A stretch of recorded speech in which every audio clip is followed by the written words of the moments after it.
Good evening guys. चलिए start करते हैं। इंटरनेट लैग की वजह से लेक्चर बंद हो गया था, तो ये पार्ट टू है। पार्ट टू, लेक्चर लेक्चर 4 का पार्ट टू है। चैप्टर 1 स्टार्ट करते हैं आगे। अपन पढ़ रहे थे सेल्स क्या होता है। Sales is the total revenue from the selling of the goods and providing of service. जो भी कोई भी बिजनेस एंटिटी है, चाहे वो गुड्स में डील कर रही हो या सर्विस में डील कर रही हो, तो जो गुड्स और सर्विस से जो इनकम जनरेट होती है उसको रेवेन्यू बोलते हैं। और sales the total revenue, sales बोलते हैं टोटल रेवेन्यू को, सेल्स बोलते हैं। गुड्स प्लस सर्विस, जो भी गुड्स और सर्विस से जो रेवेन्यू जनरेट हो रहा है उसको सेल्स बोलते हैं। रेवेन्यूज, रेवेन्यू किसे बोलते हैं? The amounts of the business earn by selling of its product. जो मैंने अभी बोला, जो गुड्स और सर्विस को सेल और प्रोवाइड करके जो भी कुछ जनरेट हो रहा है, अमाउंट जो भी रुपीस जनरेट हो रहे हैं, ये जो भी जनरेट हो रहा है, इन सबको रेवेन्यू बोलते हैं। इन सबको क्या बोलेंगे? इन टोटल इनको इसको रेवेन्यू बोलेंगे। जो भी from the earning, the amount earning bye a company या amount earned by a company from the selling of the products or providing its services to the customer called sales revenue, calls revenue। और जो total revenue होता है, total revenue of any entity, उसको sales बोलते हैं। Other terms of revenue common में भी business are commission, interest, dividend, royalties, rent receipt etcetera. Revenue is also called income. Revenue को अपन इनकम भी बोलते हैं। सेल्स क्या होता है? सेल्स समझ लिया। सेल्स क्या होता है? द इनकम और the amount generated from the selling of the goods और providing services is called revenue. और the total revenue generated from the sales. In detail समझेंगे दोनों को। एक बार चार्ट के साथ समझते हैं। चार्ट बना के पूरा, सेल्स और रेवेन्यूज। अब कंपनी क्या क्या, कंपनी की इनकम कहाँ कहाँ से होती है? या तो वो गुड्स सेल्स कर रही हो, प्लस सर्विस भी दे रही है, कंपनी को इंटरेस्ट भी मिलता है, कंपनी को कमीशन भी मिल रहा है, और कुछ इनडायरेक्ट इनकम भी हो रही है। और कुछ क्या हो रहा है? कंपनी की या एंटिटी की इनडायरेक्ट इनकम भी हो रही है। इनडायरेक्ट कुछ भी, अदर इनकम, इनडायरेक्ट इनकम, इसको बोलेंगे अदर इनडायरेक्ट इनकम, या कुछ अदर इनडायरेक्ट इनकम हो रही है। कलर के साथ समझेंगे पूरा। तो जो ग्रीन में आ रहा है, जो ग्रीन में आ रहा है, गुड्स प्लस सर्विसेज, जो रेवेन्यू इससे जनरेट हो रहा है, जो रेवेन्यू सिर्फ गुड्स और सर्विस से जनरेट हो रहा है, उसको बोलेंगे सेल्स। उसको क्या बोलेंगे? सेल्स। जो रेवेन्यू सिर्फ selling of goods and service से हो रहा है, उसको बोलेंगे सिर्फ। जो अमाउंट जनरेट हो रहा है किससे? From the selling of goods and providing of services, उसको सेल बोलेंगे। अब दूसरा, दूसरा रेवेन्यू किसे बोलेंगे? जो इंटरेस्ट, कमीशन, अदर किसी भी तरह की इनकम आ रही है, including selling of goods and services, इसमें सब चीजें और ऐड हो जाएंगी। इससे जो भी अमाउंट जनरेट हो रहा है, जो भी अमाउंट जनरेट हो रहा है, इसको अपन क्या बोलेंगे? इसको बोलेंगे रेवेन्यू। इसको बोलेंगे रेवेन्यू। आ गया समझ? चलिए आगे बढ़ते हैं। इसको बोलेंगे रेवेन्यू। दोनों टर्म समझ में आ गए कि अपन सेल्स किसको बोलते हैं? Sales is the earning from the selling of goods and services, while the revenue is the including the amount earned from the goods and services, including the indirect income of any company from the interest, commission और other indirect expenses. चाहे वो income commission से आ रहे हो या किसी other indirect expense से मिल रहा हो। कमीशन, सॉरी, नेक्स्ट टर्म है एक्सपेंसेस। एक्सपेंस क्या है? Cost incurred by a business. किसी भी बिजनेस द्वारा इनकर्ड कोई भी cost for the running of the business, जो बिजनेस चलाने के लिए जो खर्चे होते हैं दिन बिजनेस में, वो सब एक्सपेंसेस होते हैं। Cost incurred by a business in the process of earning of revenue are known as expenses. जो खर्चे कर रही है कंपनी या कोई बिजनेस, किस लिए खर्चे कर रही है? अर्निंग अर्न करने के लिए, रेवेन्यू अर्न करने के लिए। तो जो खर्चे हो रहे हैं उसको सबको एक्सपेंसेस बोलेंगे। सैलरी दी, ओ, ओ, ओ, ओ, ओ, एक सेकंड, इसको थोड़ा साइड में खिसका देंगे।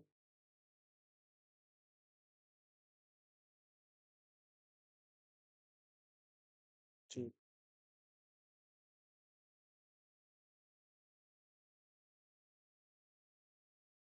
कोई भी खर्चा दिया, सैलरी, सैलरी अगर कोई बंदे अपने यहाँ आएंगे काम करेंगे तो उनको सैलरी देनी पड़ेगी। और वो काम क्यों कर रहे हैं? इनकम जनरेट करवा रहे हैं, अपनी इनकम जनरेट करवा रहे हैं। सैलरी दिया, रेंट दिया, रेंट क्यों दे रहे हैं?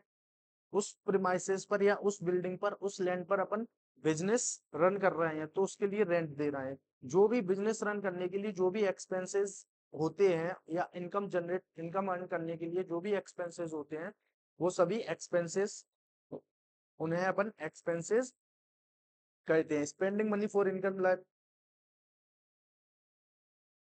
process of earning revenue are known as expenses. Generally, expenses are measured by the cost of asset consumed during the accounting period. Usually, terms of expenses are depreciation, rent, wages, salary, interest. जो loan ले रखा है उस पे कुछ interest भी लगेगा। Cost of heater, light, water, telephone, जो टेलीफोन का कॉस्ट है, लाइट का खर्चा है, पानी का खर्चा है, रेंट का खर्चा। सभी खर्चे जो इन the process of earning of revenue और रनिंग द बिजनेस, वो सभी खर्चे एक्सपेंसेस कहलाए जाते हैं। एक्सपेंडिचर क्या होता है? एक्सपेंस तो समझ लिया, अब एक्सपेंडिचर क्या है? स्पेंडिंग ऑफ मनी और incurring a liability of some benefit, service और property revenue is called expenditure, is called expenditure. जो खर्चा एक लॉन्ग टर्म के लिए किया जाता है। ये तो होगा जो दिन ब दिन खर्चे होते हैं। रिकरिंग एक्सपेंसेस जो रिकरिंग रिकरिंग नेचर के होते हैं उन्हें एक्सपेंसेस बोलते हैं। जो दिन ब दिन या ईयरली या मंथली बेसिस पर खर्चे होते हैं। एक्सपेंडिचर किसे बोलते हैं? फॉर द लॉन्ग पीरियड, एक लंबे समय के लिए, 5 साल के लिए कोई खर्चा किया, मशीन परचेज करी, तो आगे बहुत एक लंबे समय के लिए बेनिफिट देगी ना वो मशीन, बेनिफिट देगी। ऐसा तो नहीं है कि मशीन परचेज करी एक ही साल चल के रह जाएगी, नहीं, वो लंबे समय तक बेनिफिट देगी, तो उसे बोलते हैं एक्सपेंडिचर। स्पेंडिंग मनी और incurring liability of some benefit, service, properties called expenditure. Example में दिया है purchase of goods, purchase of machinery, purchase of furniture, example of expenditure. अब एक्सपेंडिचर भी दो टाइप के होते हैं, एक होता है रेवेन्यू नेचर एक्सपेंडिचर, एक होता है कैपिटल एक्सपेंडिचर। एक होता है रेवेन्यू नेचर एक्सपेंडिचर, एक होता है कैपिटल नेचर एक्सपेंडिचर। अगर किसी एक्सपेंडिचर का बेनिफिट जो है वो एक ही साल के लिए हो, विद इन ईयर, एक साल के लिए हो, तो उसको बोलते हैं रेवेन्यू एक्सपेंडिचर। और कोई भी एक्सपेंडिचर ऐसा है जिसका बेनिफिट एक लंबे साल के लिए मिल रहा है, मोर देन अ ईयर, एक लंबे समय के लिए मिल रहा है, तो उसे बोलते हैं कैपिटल एक्सपेंडिचर। अगला टर्म है प्रॉफिट। एक्सपेंडिचर और एक्सपेंसेस समझ में आ गया। आगे बढ़े। आगे अगला टर्म है प्रॉफिट। प्रॉफिट क्या है? प्रॉफिट क्या है?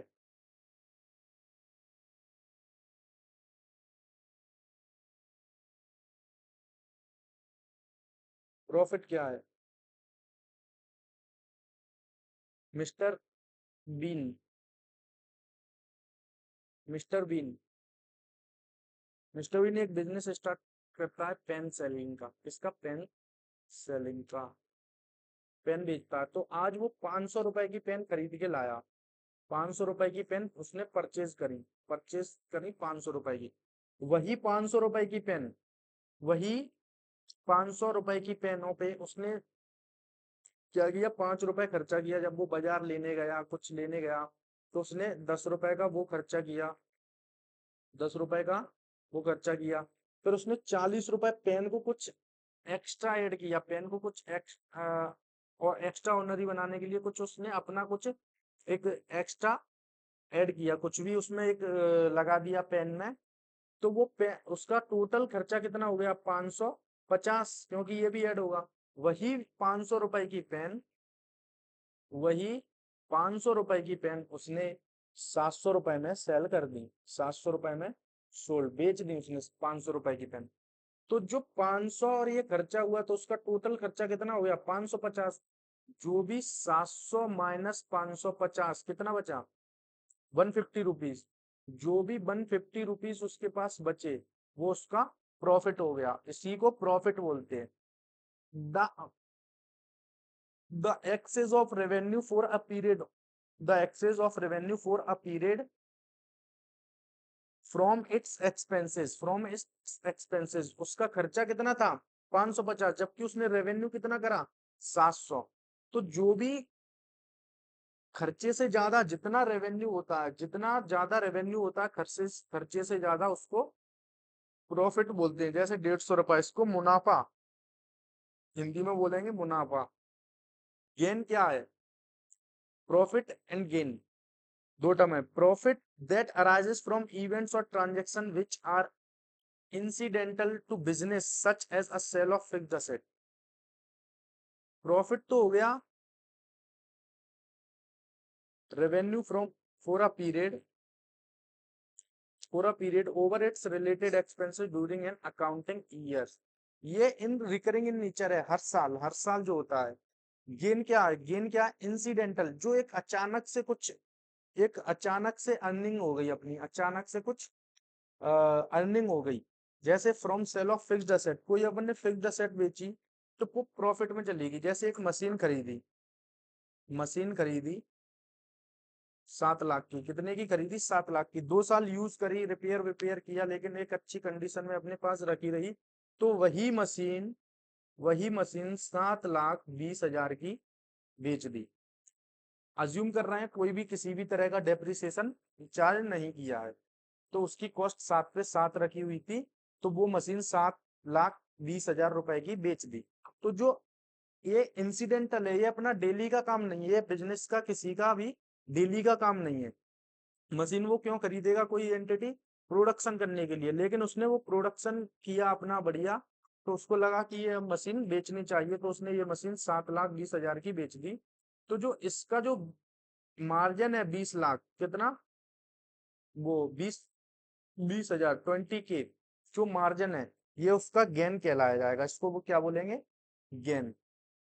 विनिंग अ कोर्ट केस, कोई भी कोर्ट पे केस, कोई भी कोर्ट केस चल रहा हो आपकी एंटिटी का, और आपकी एंटिटी के in favour of your entity, आपकी कुछ बिजनेस है या फर्म है उसके फेवर में केस आ जाता है, तो वो आपका क्या हो गया, गेन हो गया। वो इंसिडेंटल टू बिजनेस, इंसिडेंटल ये अचानक से हो जाए। लॉस, लॉस क्या है, जैसे इनकम, इनकम प्रॉफिट क्या थी, प्रॉफिट में क्या हो रहा था एक्सपेंस से इनकम ज्यादा हो रही थी, लॉस में एक्सपेंस ज्यादा हो गए। लॉस में आपके,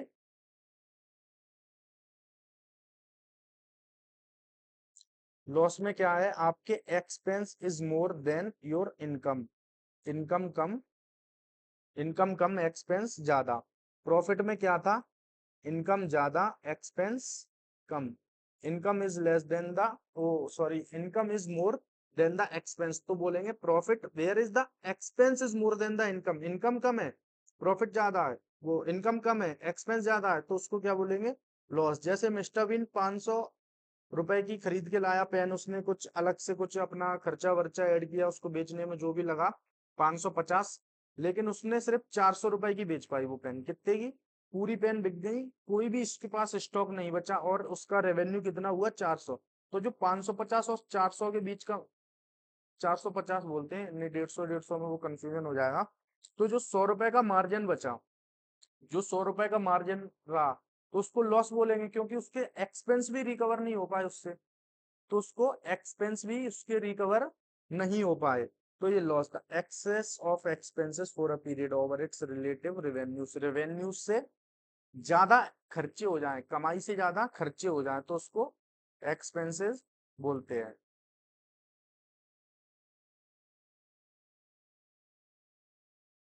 अगला टर्म है अपना डिस्काउंट। डिस्काउंट किसे कहते हैं, discount is the deduction in the price of the goods sold. Discount is the deduction in the price of goods sold. Discount क्या है?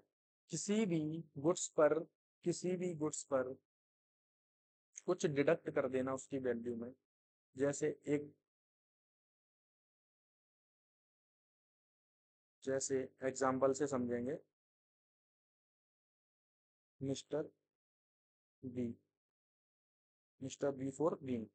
मिस्टर बीन, मिस्टर बीन जाता है कुछ सामान खरीदने।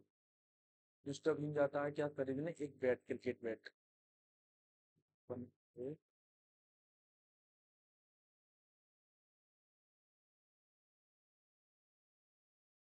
मिस्टर बीन जाता है क्या? एक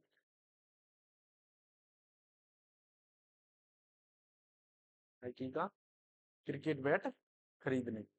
तो इसकी एमआरपी क्या है? एमआरपी इसकी है 1000 रुपीज ओनली, 1000 रुपीज ओनली। इसकी एमआरपी है 1000 रुपीज ओनली। तो जो मिस्टर विन, मिस्टर विन क्या उसको बोलता है, सर कुछ डिस्काउंट तो दो उसके ऊपर। तो उसने बोला कि तुम्हारे लिए 10% का डिस्काउंट है। कितना? 10% डिस्काउंट है। तो इसकी वैल्यू में कुछ डिडक्ट हुआ ना, 10,000 की मिल रहा था तो उसको 10% कम करेंगे 10,000 से। 10,000 से कितना कम करेंगे उसका? 10% कम करेंगे।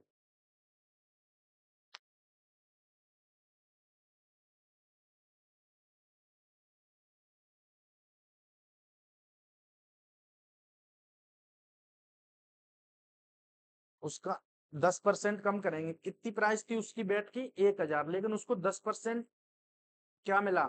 डिस्काउंट मिला। तो उसका डिस्काउंट अमाउंट कितना हुआ? 100 रुपए। 100 रुपए का उसको डिस्काउंट मिल गया। तो उसी बैट की प्राइस अब कहाँ आ गई? 900 रुपए पे। उसको कितना पे करना होगा? 900 रुपए। 900 रुपए। तो जो 100 रुपए है वो डिस्काउंट हो गया। 100 रुपए क्या हो गया? Discount is the deduction in the price of the goods sold. जो डिडक्शन है 100 रुपए का, वो डिस्काउंट हो गया।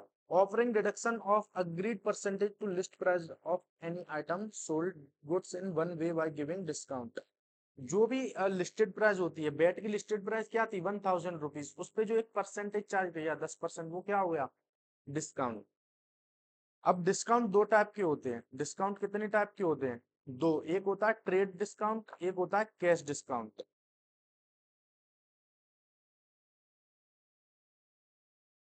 ट्रेड डिस्काउंट,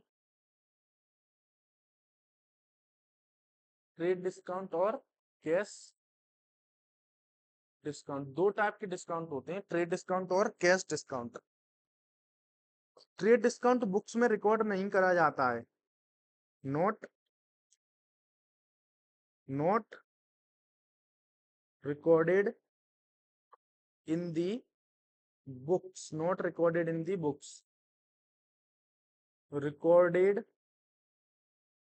इन दी बुक्स। कैश डिस्काउंट बुक्स में रिकॉर्ड कराया जाता है, ट्रेड डिस्काउंट बुक्स में रिकॉर्ड नहीं करा जाता है। क्यों नहीं करा जाता है? पहली बार ट्रेड डिस्काउंट होता क्या है वो समझेंगे।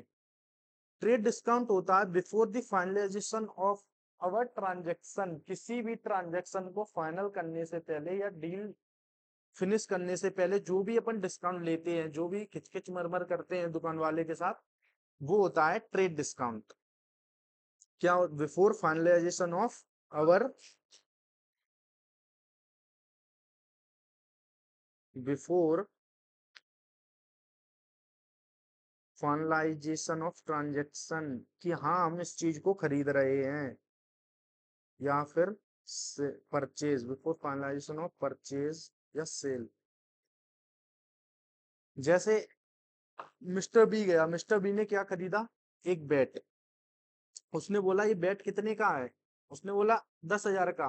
तो उसने एक बार्गेनिंग स्टार्ट करी, मोलभाव करना स्टार्ट किया कि कुछ तो कम करो भाई, 1,000 का बैट थोड़ी है ये, थोड़ा बहुत कम करो। तो उसने अभी अपनी डील, या जो उसका वो लेने का मकसद है, जो उसकी डील है, वो उसने फाइनल नहीं करी कि हाँ मैं ले रहा हूँ। अभी उसने फाइनल नहीं करी। अभी क्या बोल रहा है कि कुछ तो कम करो। तो उसने बोला चल भाई 10, चल भाई तेरे लिए 10% का डिस्काउंट है, 100 रुपए कम दे देना। तू मिस्टर बीन से बोला तू 100 रुपए कम दे देना। तो जो 900 रुपए पे 100 रुपए कम दे के फिर उसकी लिस्टेड प्राइस 1,000 रुपए थी, 10% डिस्काउंट मिला तो वो 900 रुपए का बेट हो गया। तब मिस्टर बी ने उसको कंफर्म किया कि चलो ठीक है, मैं इसको 900 रुपए में खरीदता हूँ, 900 रुपए में खरीदता हूँ। तो ये हुआ ट्रेड डिस्काउंट, जो 100 रुपए का उसने दिया, तो ये तो क्या हुआ, ट्रेड डिस्काउंट। इसकी बुक्स में कोई भी किसी भी तरह की रिकॉर्ड एंट्री नहीं पास होगी, ना ही इसको रिकॉर्ड करा जाएगा, क्योंकि ये रेवेन्यू लॉस नहीं है।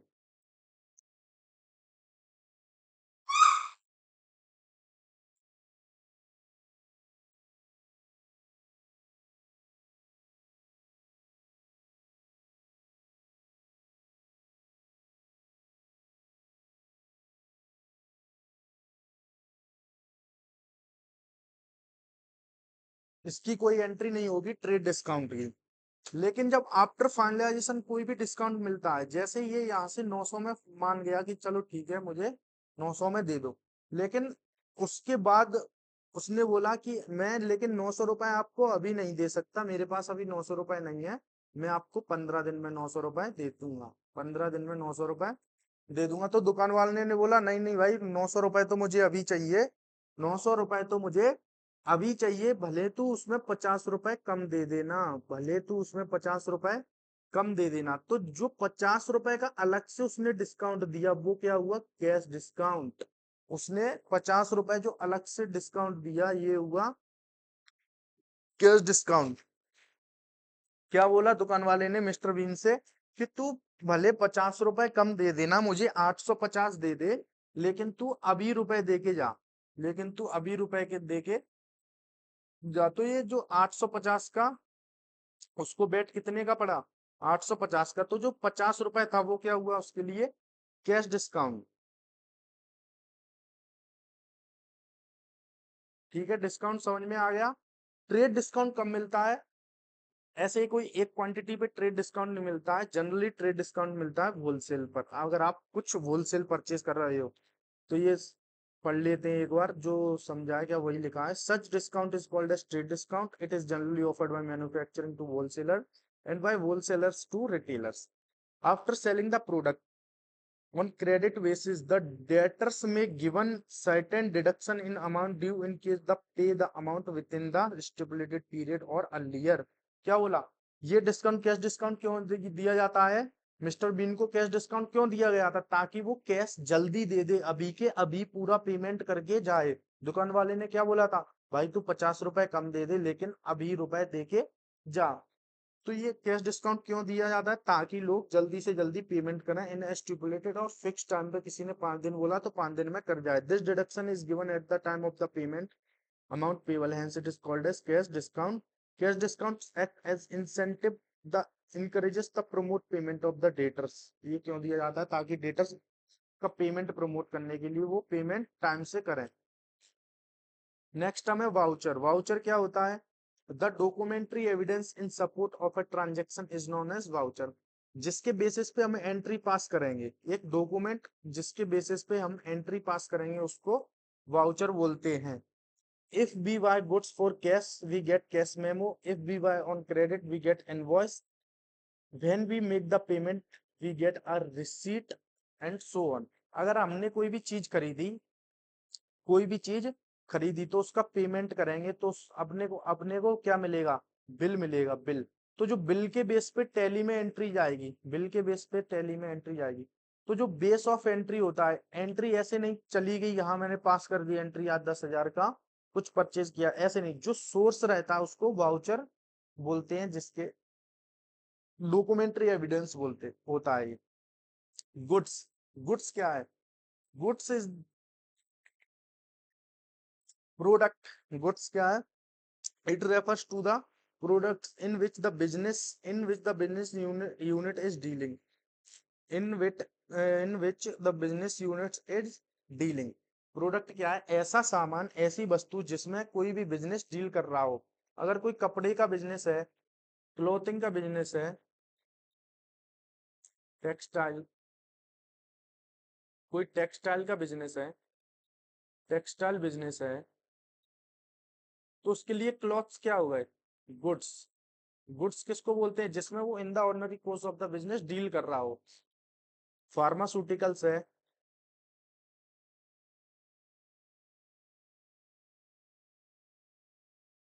फार्मास्यूटिकल्स है तो उसके लिए पीसीएम जो पैरासीटामोल टेबलेट है, कफ सिरप है या अदर मेडिसिन है, अदर मेडिसिन हैं, ये क्या है ये, इसके लिए स्टॉक है, गुड्स है, ये स्टॉक बोल सकते हैं या गुड्स बोल सकते हैं, स्टॉक ना बोलते हुए गुड्स ही बोलेंगे, उसके लिए क्या है, गुड्स है।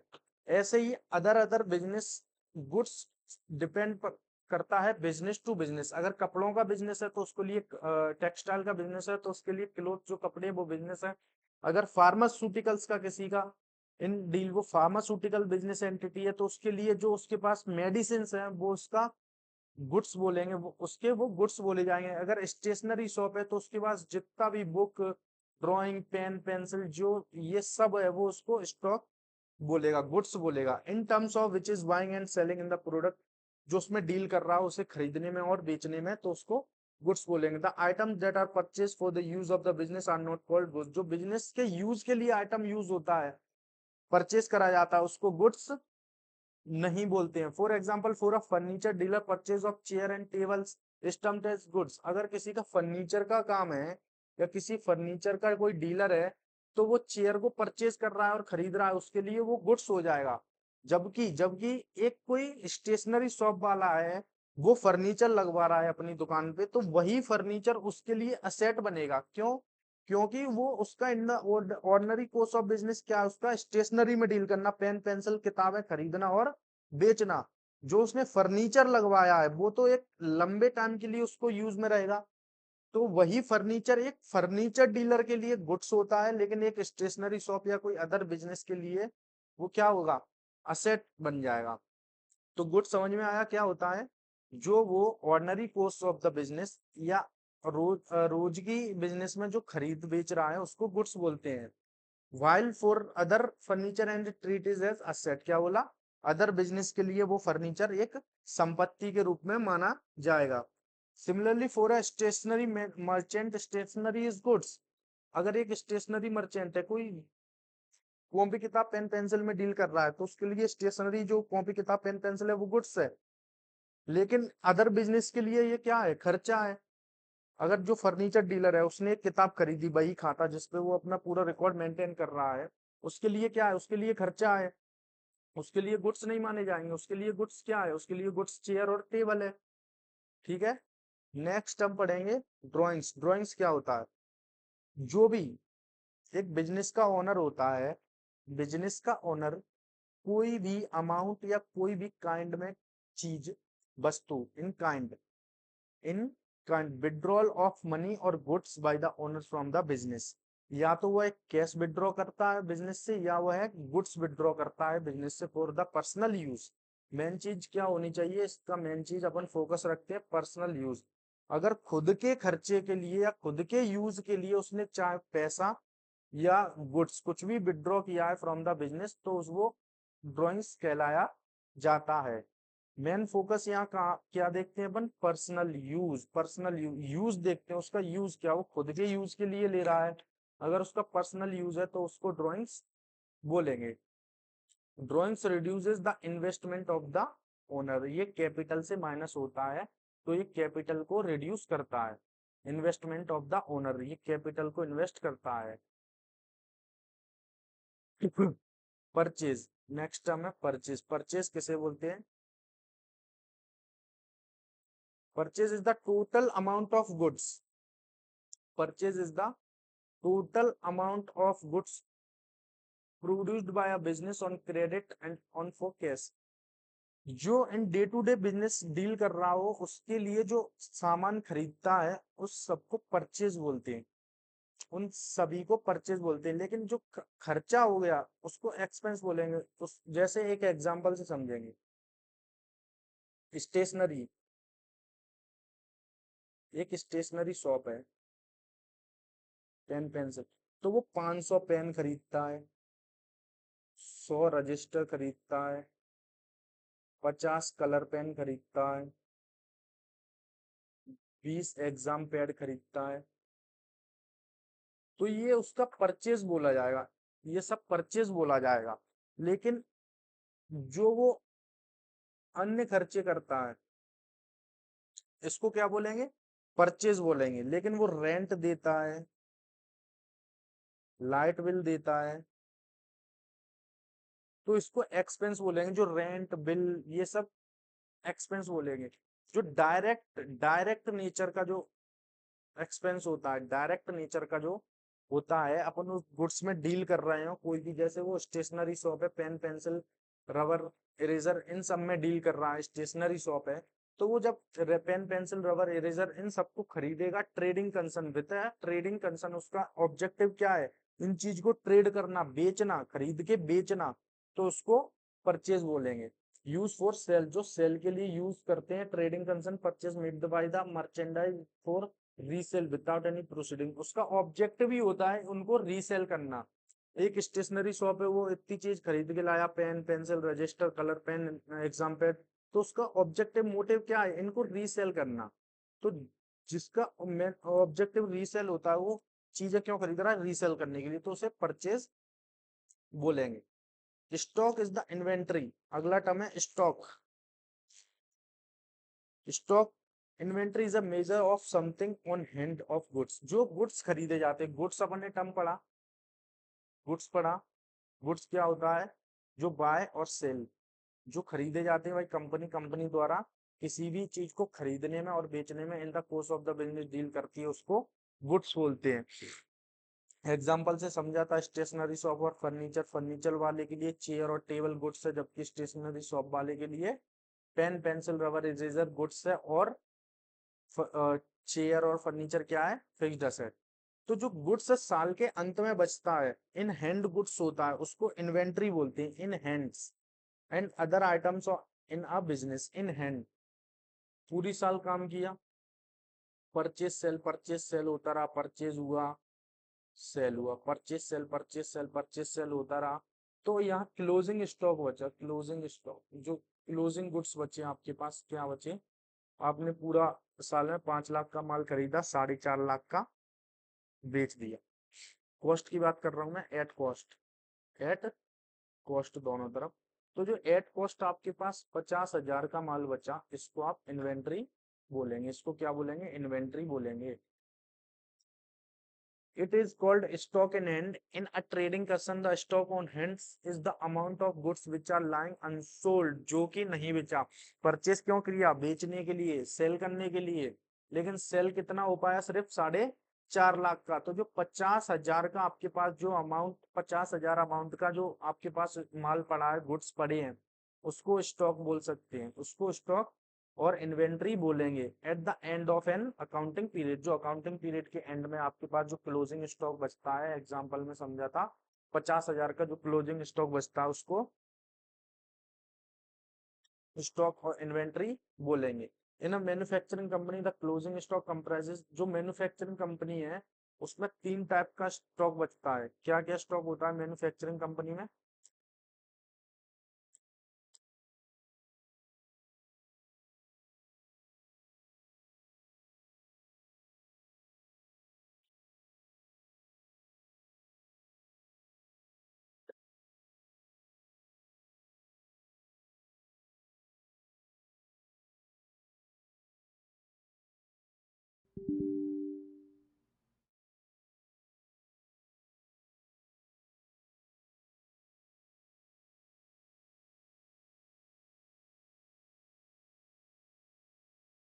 मैन्युफैक्चरिंग कंपनी में स्टॉक होता है, वो कंप्रेसेस ऑफ 3 टाइप का स्टॉक होता है। अगर कोई मैन्युफैक्चरिंग, उसके पास raw material, semi finished goods भी होगा, फिनिश्ड गुड्स भी होगा, on end closing stock daily, similarly opening stock, beginning inventory, जो साल के स्टार्टिंग में रहता है उसे ओपनिंग स्टॉक बोलते हैं।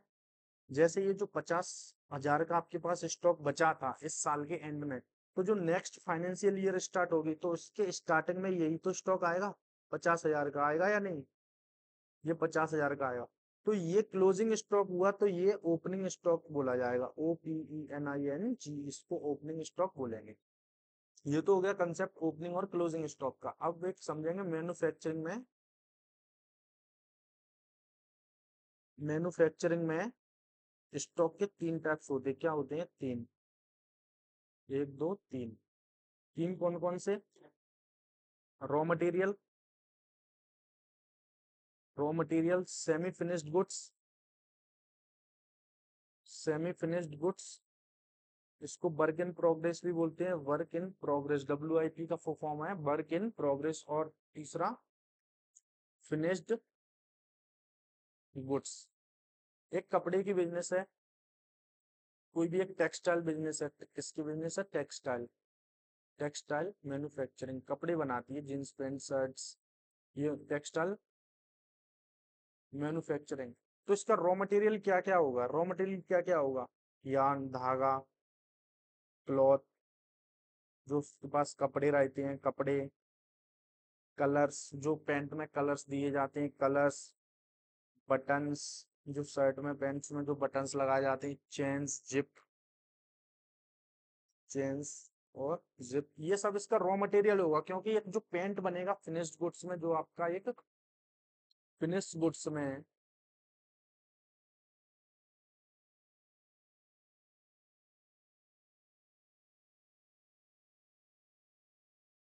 फिनिश्ड गुड्स में जो आपका पेंट बनेगा, एक पेंट बनेगा फिनिश्ड गुड्स में, वो उसमें क्या क्या धागा भी यूज हुआ होगा सिलने के लिए, एक बटन लगा होगा, जिप लगी होगी, सब कुछ।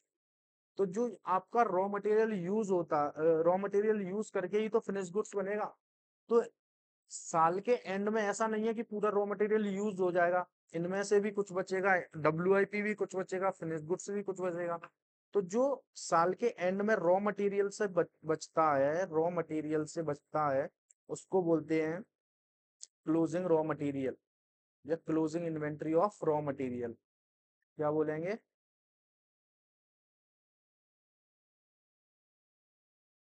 Closing inventory of raw materials. ऐसे ही आगे जब रॉ मटेरियल आया, फिर दूसरा नेक्स्ट प्रोसेस क्या होता है कि उसका प्रोडक्शन करना, प्रोडक्शन स्टार्ट हुआ, कपड़ा कट चुका है, अब पेंट भी बन गया, पेंट बन के तैयार है, लेकिन अभी उसमें क्या चेन वगैरह, जिप वगैरह नहीं लगी है, बन रहा है, तो इसको बोलेंगे WIP, वर्क इन प्रोग्रेस। इसका भी स्टॉक बचता है, कुछ तो बन के यहाँ से यहाँ फिनिश्ड में भी पहुंच गया, कुछ कहाँ पहुंच गया, फिनिश्ड हो गया, पूरा बन के तैयार हो गया, कुछ अभी बन बन रहा है, इन प्रोसेस है। तो जो इन प्रोसेस बोलते हैं उसको बोलते हैं closing inventory of WIP, closing inventory, inventory of WIP, closing inventory of work in progress, closing inventory of work in progress. तो इस तरीके से जो रॉ मटेरियल परचेज किया, रॉ मटेरियल से कहाँ पहुंचा माल, WIP, work in progress, work in progress से फिनिश्ड गुड्स। अब जो फिनिश्ड गुड्स हो गए, मैन्युफैक्चरर से कौन खरीदेगा? होलसेलर, होलसेलर या रिटेलर्स खरीदेंगे। कौन खरीदेगा? होलसेलर या रिटेलर। तो ऐसा तो नहीं है आज इस साल में जो भी प्रोडक्शन हुआ पूरे का पूरा सेल हो गया, तो इनके पास कुछ फिनिश गुड्स भी बचेंगे, तो जो फिनिश गुड्स बचा ये उनका closing inventory of FG, finish goods बोला जाएगा। इस तरीके से मैन्युफैक्चरिंग में finish goods comprises of three, तीन चीजें कम होती हैं उसमें, raw material, semi finish goods और फिनिश गुड्स। नेक्स्ट टर्म है अपना डेटर्स। डेटर्स किसे कहते हैं? डेटर्स किसे कहते हैं? डेटर्स होता है कंपनी का देनदार, जिससे अपने एंटिटी को या किसी कंपनी को रुपए आना आना हो, या जिनको अपन ने उधारी पे कोई माल बेचा हो, जिन पे जिस पर्सन, किसी भी पर्सन को जिसको अपन ने उधारी पे माल बेचा है, वो अपना डेटर्स होता है, देनदार, अपने को वो देगा कुछ रुपए, कुछ उससे रुपए आना है। Debtors are persons and other entities who have owe to an enterprise, owe to enterprises मतलब किसी इंटरप्राइजेस को देना है, एन अमाउंट, किसी भी इंटरप्राइज को कोई एक अमाउंट देना है for buying of goods, buying of goods क्योंकि उसने परचेज करे थे गुड्स क्रेडिट पे, सर्विस या सर्विस क्रेडिट, कोई भी सर्विस अवेल करी थी क्रेडिट पे, total amount standing against such person as entities and closing date is shown in the balance sheet as sundry debtor. Balance sheet में उसको कैसे दिखाते हैं? Sundry debtors. ये जो बैलेंस शीट बनेगी, असेट की साइड कौन सी होती है? ये साइड होती है असेट्स की, ये लायबिलिटीज की। तो यहाँ ये अपनी क्या है? Sundry debtors. यहाँ देखेंगे असेट साइड, जो इससे साल के अंत में टोटल अमाउंट, जो उसका टोटल अमाउंट आ रहा होगा, क्लोजिंग आ रही होगी इसके लेजर की, वो पूरी यहाँ दिखेगी कहाँ? बैलेंस शीट में, जिससे एंटिटी को कुछ ना कुछ अमाउंट रिसीवेबल हो उनको डेटर्स बोलते हैं। वैसे ही क्रेडिटर्स किसे बोलेंगे?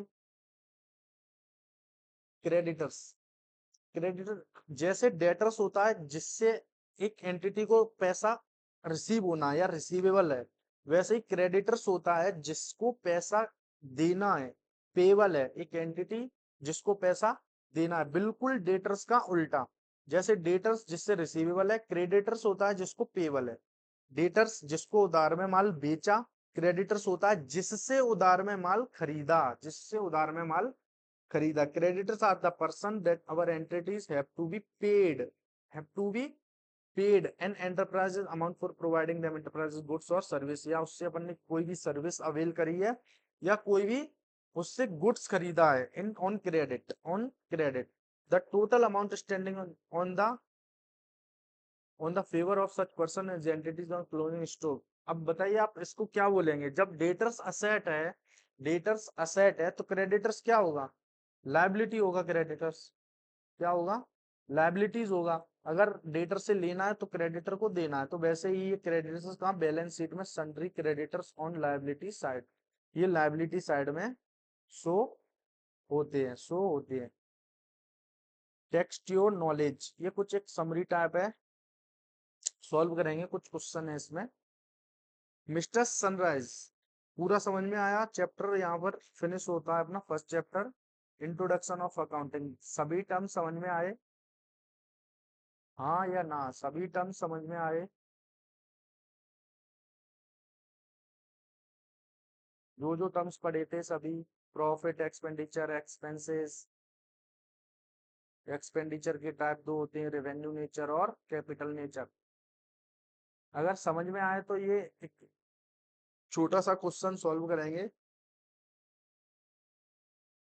Mister Sunrise started a business, Mr Sunrise नाम है, उसने बिजनेस स्टार्ट करा है।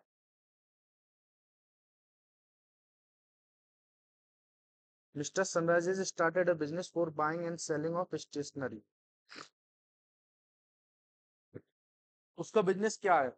Stationery, buying and selling of stationery. ये पॉइंट्स नोट आउट करते जाना क्योंकि वो क्वेश्चन में आगे पूछेगा। क्या पूछेगा?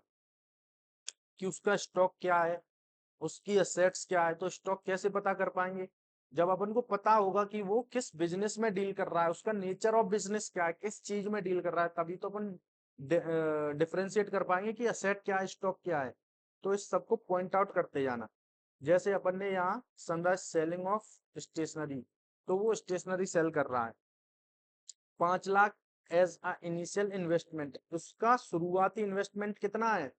5 लाख। यहाँ टिक होना चाहिए अपने दिमाग में कि जो बिजनेस को स्टार्ट करने के लिए इंट्रोड्यूस करा जाता है इन कैश और काइंड, चाहे वो कैश में हो या फिर काइंड में हो, उसे क्या बोलते हैं?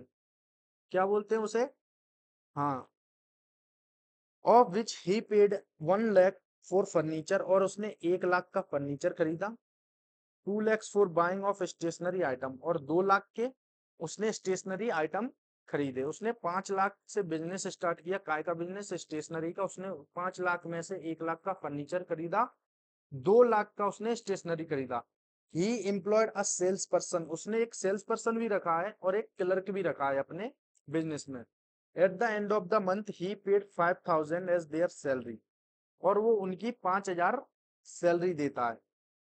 Out of the stationery bought he sold some stationery for 1,50,000 for cash and some other stationery for 1 lakh on credit. उसने जो 2 लाख की स्टेशनरी खरीदी थी, उसमें से उसने 1.5 लाख की तो स्टेशनरी इन कैश बेच दी, उसने नगदी में बेच दी, और 1 लाख की जो स्टेशनरी थी उसने उधारी में बेच दी। टू मिस्टर रवि, किसको बेची है? मिस्टर रवि को।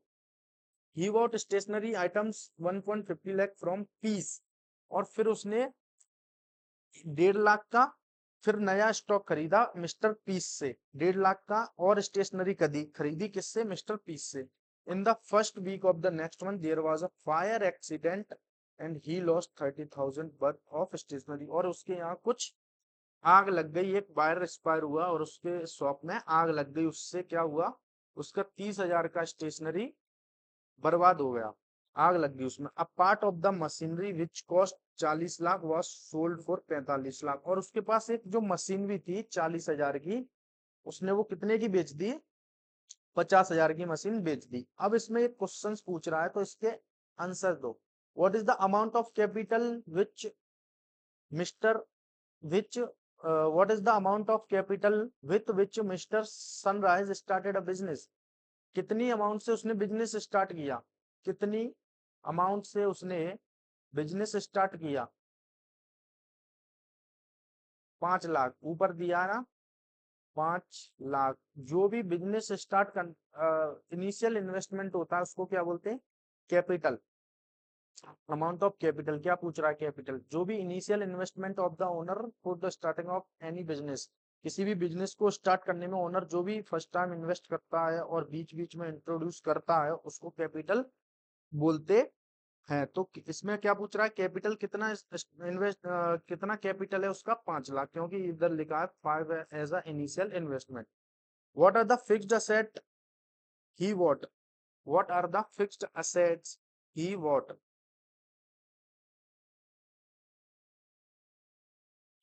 फिक्स्ड असेट उसके पास कितनी है? 1 लाख की ये और 40,000 की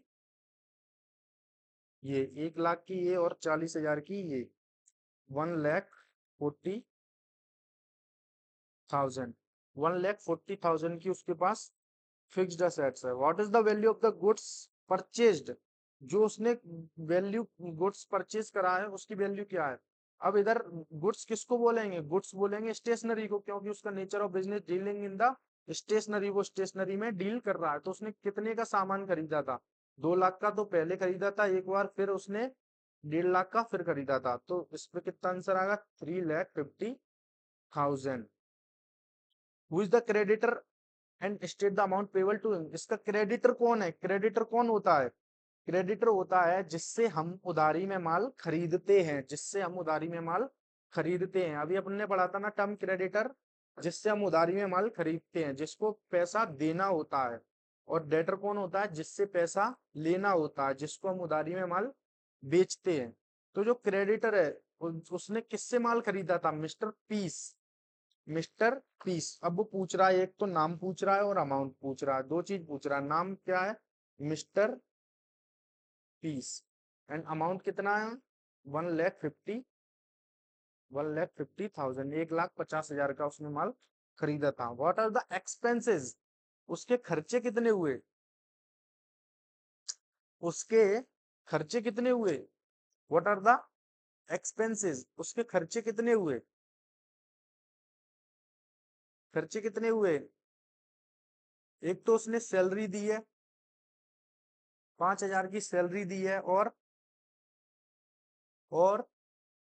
और कुछ खर्चा नहीं है उसका। तो उसका खर्चा कितना हुआ? अपन मान के चल रहे हैं ये पूरा एग्जाम्पल्स के पूरे ईयर के हिसाब से नहीं देख रहे हैं, सिर्फ एग्जाम्पल देख रहे हैं।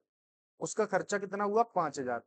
अब सिक्स्थ क्वेश्चन है उसका, what is the gain? Gain पढ़ा था। गेन क्या पढ़ा था? गेन का मतलब जो एक्सीडेंटल, एक्सीडेंटल अचानक से प्राप्त हो या अचानक से चला जाए उसको गेन बोलते हैं। अचानक से प्राप्त हो उसको गेन बोलते हैं, उसको गेन बोलते हैं। गेन क्या है उसका? गेन क्या है उसका? उसके पास 45-40 हजार की मशीन थी, उसने 45,000 की सोल्ड कर दी। तो जो 5,000 रुपए है, 5,000 रुपए है, वो उसका क्या है? गेन है उसका। 5,000 रुपए क्या है? Gain. What is the loss he incurred? उसके पास लॉस, लॉस कितना उसने इनकर्ड किया? लॉस एक तो ये 30,000 का लॉस तो आ ही रहा है, जो उसका सामान जल गया था। और इसको जब अपन कैलकुलेट करेंगे इन डिटेल तब पता लगाएंगे कैसे, इसका पीएनएल वगैरह बना के। तो इसको बाद में करेंगे। Who is the debtor? What is the amount receivable? इसका डेटर कौन है? जिसको माल उधार में बेचते हैं। उसने किसको माल बेचा था 1 लाख का? रवि को, मिस्टर रवि। मिस्टर रवि इसका डेटर है और 1 लाख का अमाउंट है। 1 लाख का डेटर है, कितने का? 1 लाख का। What are the total amount of expenses and losses incurred? पूरा ट्रेडिंग पीएनएल बना के पता चलेगा। Determine the following asset liabilities expenses none of the. ये देख लेना पूरा एक बार पढ़ के। उसकी सैलरी कितनी थी? ड्राइंग कितनी थी? ड्राइंग तो उसने कुछ किया ही नहीं है, जीरो थी। सेल्स कितनी है? सब कुछ ये सॉल्व कर लेना। तो यहाँ अपना चैप्टर फर्स्ट फिनिश होता है, चैप्टर फर्स्ट फिनिश होता है। इसके क्वेश्चंस आप करना पहले, और मैं इसके क्वेश्चंस अगले लेक्चर में करवाऊंगा, ठीक है। नेक्स्ट लेक्चर में इसके क्वेश्चंस भी करवाऊंगा। तो आपका चैप्टर फर्स्ट यहाँ पर फिनिश्ड होता है, जिसका नाम था,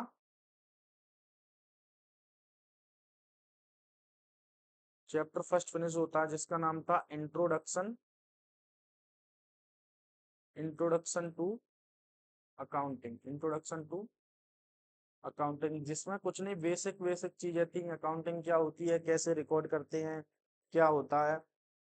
तो इस इन लेक्चर्स को अगर कहीं समझ में ना आया हो तो आप एक बार फिर से देख लेना, और अगर आपको कहीं क्वेरी आ रही हो, अगर नहीं समझ पा रहे हैं, तो आप क्वेरी पूछ सकते हैं at the rate Sachin _Singh _Lodhi _7, Instagram handle है सचिन सिंह लोधी 7। इस पर आप कोई भी क्वेरी पूछ सकते हैं, या कोई भी लेक्चर के रिलेटेड इंक्वायरी कर सकते हैं, ठीक है।